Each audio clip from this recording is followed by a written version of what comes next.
Et nous rejoignons tout de suite notre docteur du jeudi et tout court sur Radio J, le docteur Serge Rafal. Bonjour Serge. Bonjour Cyrielle. Alors, votre grand-mère maternelle, David McNeil, était... C'est ça, hein, épicier, c'est ça? Elle avait une toute petite épicerie clandestine. Clandestine. Ça se dit Vitebsk. Vitebsk. Et votre père a expliqué qu'il gardait la nostalgie des cornichons au sel qu'il dégustait à même le tonneau. On aime tout ça, enfin. Moi, c'est mon cas. Serge Rafal a souhaité faire alors cet après-midi un focus sur l'intérêt santé des aliments fermentés dont fait partie ces madeleines de Proust familiales. Dites-nous tout, Serge. Oui, Cyrielle, alors avant de parler des aliments fermentés, je crois qu'on est obligé de dire un petit mot sur une révolution qu'on a vécue depuis une dizaine d'années, qui est la révolution du microbiote. Le microbiote, terme qui peut paraître compliqué, qui est en fait simplement des bactéries, enfin l'intestin qui est un écosystème, microbios, un écosystème qui se suffit à lui-même. Et si jamais on n'a jamais ouvert une radio, la télé, un journal, c'est impossible d'avoir échappé à cette information qui est une information considérable, qui est un progrès, je pense, majeur dans l'histoire de la médecine des maladies. Et c'est une, je crois, importante découverte depuis les années 2000, 2010. Oui, il a fallu la découverte du génome humain en 2004, puis après du génome bactérien pour se rendre compte qu'il y avait des milliards de bactéries dans l'intestin. Jusque-là, quand les scientifiques, les physiologistes travaillaient sur l'intestin, ils ouvraient, ils mettaient sur une boîte de pétri, ça ne poussait jamais, simplement parce que les bactéries qu'on a dans l'intestin sont des bactéries anaérobies, c'est-à-dire que dès qu'elles sont en contact avec l'air, elles meurent, et donc rien ne poussait, et on disait, finalement, il n'y a rien. Et dès qu'on apercevait une bactérie, donc pathologique, immédiatement, on tapait dessus avec des antibiotiques. Antibiotiques un petit peu trop automatiques. Un petit peu trop automatique, c'est vrai. Quel est précisément le rôle de ce fameux microbiote? Alors, les bactéries, longtemps, ont la réputation d'être totalement nuisibles, et en fait, on s'aperçoit qu'elles jouent un rôle extrêmement important, un rôle régulateur fondamental pour la santé.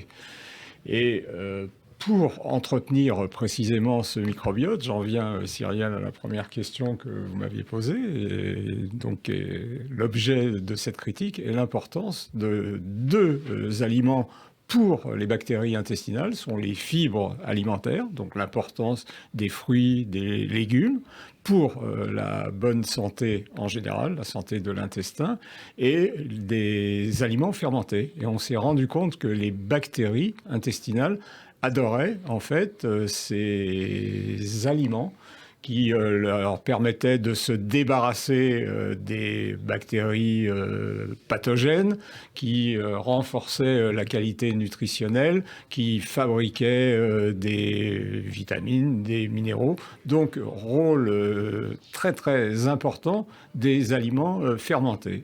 Donc en bocaux, dans les boîtes de conserve? Ben non, Cyrielle, justement, parce que dans les bocaux, dans les boîtes de conserve, ils sont pasteurisés. Parce que pour les pouvoirs publics, ce qui est extrêmement important, c'est le risque infectieux. Personne ne supporterait qu'il y ait un décès par botulisme ou lié à un bocal ou à une conserve.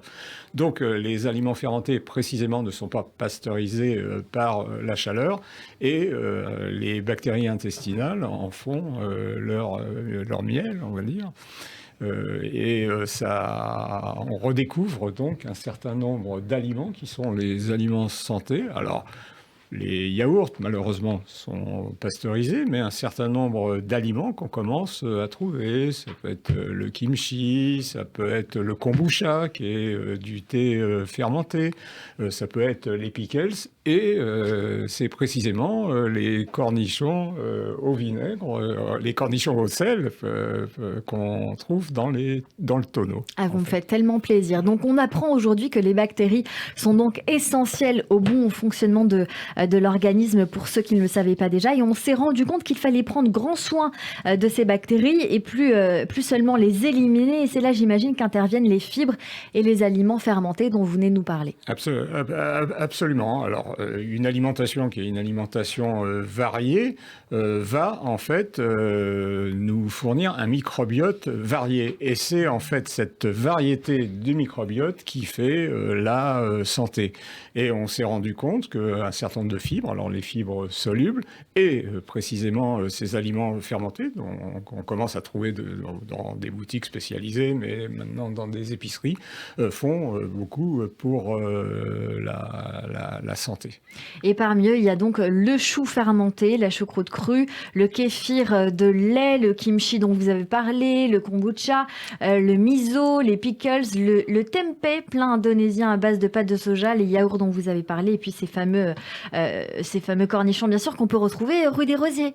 Qu'on trouvait rue des Rosiers, qu'on a beaucoup plus de mal à trouver, mais je suis sûr que ça se fait encore quelque part. Encore, on les trouvait chez Goldenberg ou chez Panzer. Panzer a déménagé, il en reste encore un ou deux. Dans nos souvenirs, moi, je l'ai fait moi-même.